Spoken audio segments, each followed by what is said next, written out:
በየቀኑ ጧት ላይ አይኖችን ስትከፍት የዓለም ጫጫታ ነፍስ ውስጥ ከመግባቱ በፊት ከህይወት እንቅስቃሴዎች አይምሮህን እንደ ጎርፍ ከማጥለቅለቁ በፊት አንተ ለመንፈስህ ህይወት መናገር የምትችልበት ቅዱስ ጊዜ አለ። የቀኑ የመጀመሪያ ቃላት የቀን ቀጣዩን ጊዜ አቅጣጫ ይወስናሉ። ፀሐይ ሲወጣ በምድር ላይ ያሉትን ጥላዎች የሚቀይርበት መንገድ፣ በእግዚአብሔር መገኘት ፊት ራስን የምታናግርበት መንገድ አንተን ለመስበር ከሚሞክሩት ማዕበሎች ይልቅ ያ የምትናገረው ቃል ከነዚያ ይልቅ በጣም ኃይለኛ ነው። ምላስ ህይወትንና ሞትን ይሸከማልና ወደ አየር የምትለቁት ነገር የዕጣ ፋንታችሁ ዘር ይሆናል። ለዚህም ነው እነዚያን የመጀመሪያ ጸጥታ ደቂቃዎች መውሰድ ያለባችሁ፣ ለማወጅ፣ ለመናዘዝ፣ ልብህን እውነትን እንዲያስታውስ ለማስታወስ ነው። ድግግሞሽ አይደለም፣ ስርዓትም አይደለም። ነፍስ የዓለምን ጦርነት ከመጋፈጧ በፊት ከሰማይ ጋር ራሷን ታስተካክላለች።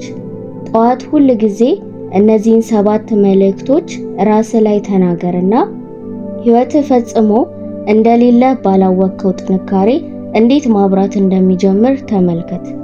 መናገር ያለብህ የመጀመሪያው መስመር እኔ በእግዚአብሔር የተወደድኩኝ ነኝ ትላለህ። እንደ ሐረግ ሳይሆን የምትለው ነገር ግን እንደ ሕያው እውነታ ነው። ከእንቅልፍ ስትነሳ ሰውነት ሊደክመው ይችላል። አይምሮ ቀድሞውኑ የትላንትና ውድቀቶችን ቀድሞ እያሰበ ይሆናል።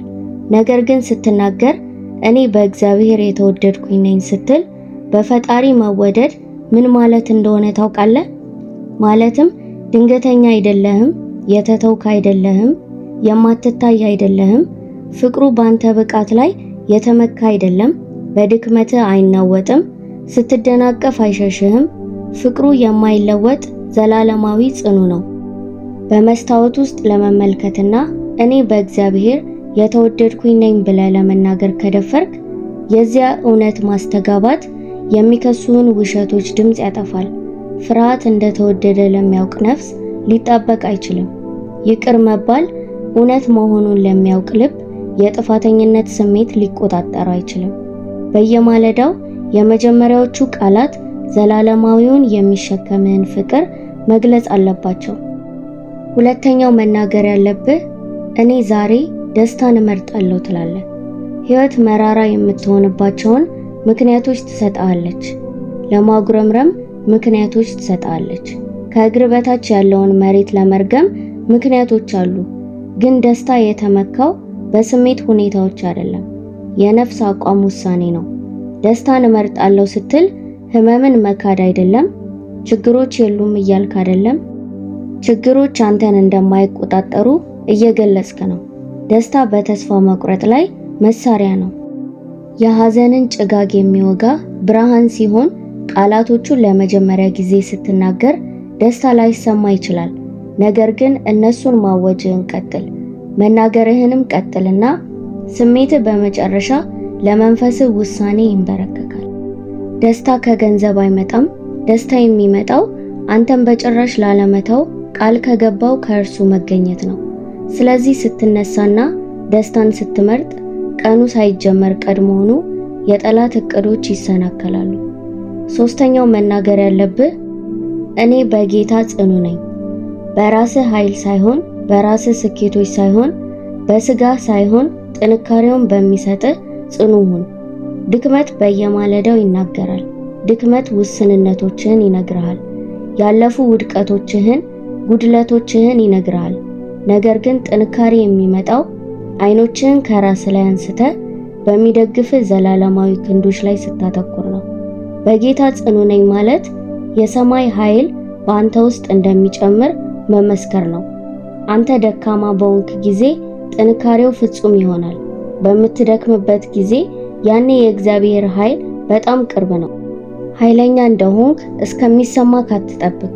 በአንተ ላይ ኃይሉን አውጅና የማይቻለውን በቀን ውስጥ የሚቻል ሲሆን ተመልከት። ይህ መታመን ነው። በራስህ አትመካም። እየተደገፍክ ያለኸው ሊናወጥ በማይችለው አለት ላይ ነው። አራተኛው መናገር ያለብህ እኔ ይቅር እላለሁ ነው። የትላንትናን ቁስል ወደ ዛሬ መሸከም በምትሮጥበት ጊዜ በጉልበቶች ዙሪያ ሰንሰለቶችን እንደ መጥምጠም ነው። መራራነት ደስታህን ያበላሻል። ይቅር አለማለት ሰላምህን ይመርዛል። ቂም መያዝ ራእይህን ያጨለማል። ይቅርታ ማለት የተደረገብህን ነገር ትክክል ነው ማለት አይደለም። ይቅርታ ማለት የተደረገብህን ነገር እንዲቆጣጠርህ አትፈቅድለትም ማለት ነው። መልቀቅ ማለት የደረሰብህን ጉዳት ትደግፋለህ ማለት አይደለም። መልቀቅ ማለት ህመሙ የነፍስህን ምት እንዲወስን አትፈቅድለትም ማለት ነው። በየማለዳው ተናገረው ምንም እንኳን ልብ ቢቃወምም፣ ምክንያቱም ቃላቶቹ ጥንካሬውን ማለስለስ ይጀምራሉ እና በቅርቡ ሰንሰለቶቹ ይወድቃሉ። ይቅር ባይ ልብ ላይ ሰላም በውስጡ ይፈሳል እና ተአምራት የሚገቡት በመልቀቂያው በር በኩል ነው። አምስተኛው መናገር ያለብህ በእምነት እንጂ በእይታ አልሄድም ትላለህ። እይታ የባንክ ሂሳቡ ባዶ እንደሆነ ይነግርሃል። እይታ ግንኙነቱ ከጥገና በላይ እንደተበላሸ ይነግርሃል። ነገር ግን እምነት ይናገራል። አምላኬ ከሚታየው በላይ ይበልጣል ይላል። እምነት ወደማይታየው ውስጥ ይገባል። የተስፋ ቃላትን ይጨብጣል። መንገዱም በጭጋግ በተሸፈነ ጊዜ በልብ ሙሉነት ይሄዳል። በማለዳ ተናገሩ በእምነት እንጂ በእይታ አልሄድም። በፊታችሁ የምትሄዱበትን መንገድ ማየት በማትችሉበት ጊዜ፣ ሁሉም ነገር የማይቻል በሚመስልበት ጊዜ ተናገሩበት። እነዚህ ቃላት ምናባዊ አይደሉም። ተአምራትን የሚያደርገውን የሚያውቁ ሰዎች እውነታዎች ናቸው። እይታ ማዕበሉን ይመለከታል፣ እምነት ግን የሚያረጋጋውን ይመለከታል። እይታ መቃብርን ይመለከታል፣ እምነት ትንሣኤን፣ ሕይወትን ይመለከታል። በየማለዳው እኔ የእግዚአብሔር ልጅ በእይታ ሳይሆን በእምነት የምትመላለስ መሆኑን ራስህን አስታውሰው። ስድስተኛው መናገር ያለብህ ዛሬ ሰላም የእኔ እድል ነው ትላለህ። ዓለም ትርምስ፣ ጭንቀት፣ አለመረጋጋት፣ ግራ መጋባት ይሰጣል። ግን ሰላም ርስትህ ነው። ሰላም ልብህን የሚጠብቅ በዜና ወይም በወሬ ሊሰረቅ የማይችል ሰላም። ዛሬ ሰላም የኔ እድል ነው ስትል ዓለም ልትሰጥ የምትሞክረውን የጭንቀት ስጦታ እየተቃወምክ ነው። አይምሮ ወደ ፍርሃት እንዲገባ መፍቀድ እያቆምክ ነው። ሰላም የችግሮች አለመኖር አይደለም። ሰላም በችግር ውስጥ የእግዚአብሔር መገኘት እጅ ሲደግፍ ነው። ሰላምን ስታውጅ አይምሮህንና ልብህን እንዲመራ ገነትን ወደ ራስህ ትጋብዛለህ። ሐሳቦችህ ዝም እስከሚሉ ድረስ ተናገርበት። ሰላም የምታሯሩጡት ነገር አይደለም፣ የምትጠይቁት ነገር ነው። ሰባተኛው መናገር ያለብህ ዛሬ የፍቅር ዕቃ ሆናለሁ የሚል ነው። ሕይወት ማለት ስለምታገኘው ነገር ብቻ አይደለም፣ የምትሰጠውም ነገር ነው። በየማለዳው ዛሬ ብለህ ስትናገር እኔ የፍቅር ዕቃ ሆናለሁ ስትል ራስህን ለቸርነት፣ ለርህራሄና ለማበረታታት መሳሪያ አድርገህ እያቀረብክ ነው። ፍቅር ምቾትን አይጠብቅም። ፍቅር እድሎችን ይፈልጋል። ፍቅር የጠነከሩ ልቦችን የሚያቀልጥ ቋንቋ ነው። ምንም ክርክር መክፈት የማይችላቸውን በሮች የሚከፍት ቁልፍ ነው። መድረክ ላይ ላትቆም ትችላለህ። መጽሐፍ ጽፈህ አታውቅ ይሆናል። ነገር ግን ፍቅርን ወደ ስራ ቦታ የምትሸከም ከሆነ ከቤተሰቦች፣ ከማታውቃቸው ሰዎች ጋር የምታደርጋቸው ግንኙነቶች በሙሉ፣ በምትሄድባቸው ቦታዎች የሰማይን ምልክቶች እየተውክ ነው። ዓለም ለፍቅር እየተራበች ነው። እናም ጠዋት ላይ ስትናገሩት ቀኑን ሙሉ ለማፍሰስ ነፍስህን ታዘጋጃለህ። ፍቅር ማለት ኃይለኛ ምስክርነት ነው። ፍቅር በጣም ዘላቂ ስጦታ ነው። ፍቅር የእግዚአብሔር ነጸብራቅ ነው። ዕቃ ሁንናም በማትገምተው መንገድ ሕይወት ሲለወጡ ታያለህ። እነዚህ 7 ንግግሮች አረፍተ ነገር ብቻ አይደሉም፣ ዘሮች ናቸው። እንደ ሁሉም ዘሮች ያድጋሉ። አንድ ቀን እነሱ መናገር ብዙ ላይ ቀይር ይችላል፣ ግን አንድ ሳምንት፣ አንድ ወር፣ አንድ ዓመትና እናም በድንገት በውስጣችሁ ያለው የሕይወት ዛፍ ለሁሉም የሚታይ ፍሬ እያፈራ ጠንካራ የማይናወጥ ይሆናል። ምላስ አካልን ይመራል፣ ልክ አቅጣጫ መቆጣጠሪያ መርከብን እንደሚመራው። ጠዋት ላይ ለራሴ የምትናገራቸው ቃላት የቀንህን ሂደት ይመራሉ።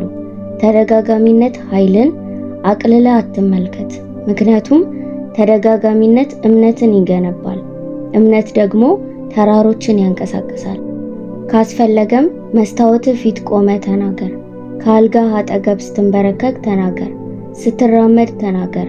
ግን ጆሮዎች አፍ የሚናገረውን እውነት እንዲሰሙ አድርግና ጥርጣሬ ለመከራከር ሲሞክር፣ ፍርሃት ለመጮህ ሲሞክር ሁኔታዎች መንፈስህን ይጫኑብሃል። ጠላትም ትኩረትህን ሊሰርቅ ይፈልጋል። ነገር ግን እነዚህ 7 ንግግሮች ለራስ ነፍስ የምትነግራቸው መግለጫዎች ጋሻ ይሆናሉ። ቃላት ማሰብ ብቻ በቂ አይደለም፣ መነገር አለባቸው። አፍ ኃይልን ይለቃል፣ ምላስ ተአምራትን ያቀጣጥላል። በጸጥታም እንኳን ስትናገር ከተፈጥሮ በላይ የሆነ ኃይል በህይወት መንቀሳቀስ ይጀምራል። መላእክት በህይወት ላይ የእግዚአብሔርን እውነት የሚያረጋግጡ ቃላትን ያስተውላሉ። ሰማይም ራሱ ሁኔታዎች የሰው አይኖች ገና ማየት በማይችሉባቸው መንገዶች መስተካከል ይጀምራል። እነዚህን ቃላት በጠዋት ደጋግመ ተናገር። ለመውጣት እየተዘጋጀ ባለህበትም ስትለብስም ተናገር። ጥርስህንም ስትቦርሽ የመጀመሪያውን ኩባያ ቡና ወይም ሻይ እየጠጣህም ተናገር። ከታላላቅ እምነት ጀግኖች ብዙዎች የእግዚአብሔርን እውነት መደጋገም መለኮታዊ ስርዓትን እንደሚፈጥር ተምረዋል። የተነገረው ቃል ሁኔታዎች ሊያቆሙት የማይችሉት መንፈሳዊ ፍጥነትን ይለቃል። ሐሳቦች አሁንም ደካማ ሊሆኑ ይችላሉ፣ ስሜቶችም ጥሬነት ሊሰማቸው ይችላል። ነገር ግን ድምጽህ የለውጥ መሳሪያ ነው። እንደዚህ ተናገር፣ እኔ አልሸነፍም። ዛሬ በእግዚአብሔር ፊት ብርሃን እሄዳለሁ። ምንም እንኳን ቀን በሁከት ቢጀምርም እኔ በእግዚአብሔር የተወደድኩ ነኝ።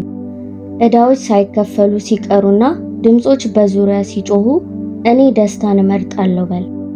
የምትሰማው ነገር ጨለማ ቢሆንም ካጠገብ ማንም ባይኖርም መሰናክሎች በየተራ ሲመጡም እኔ በጌታ ብርቱ ነኝ በል።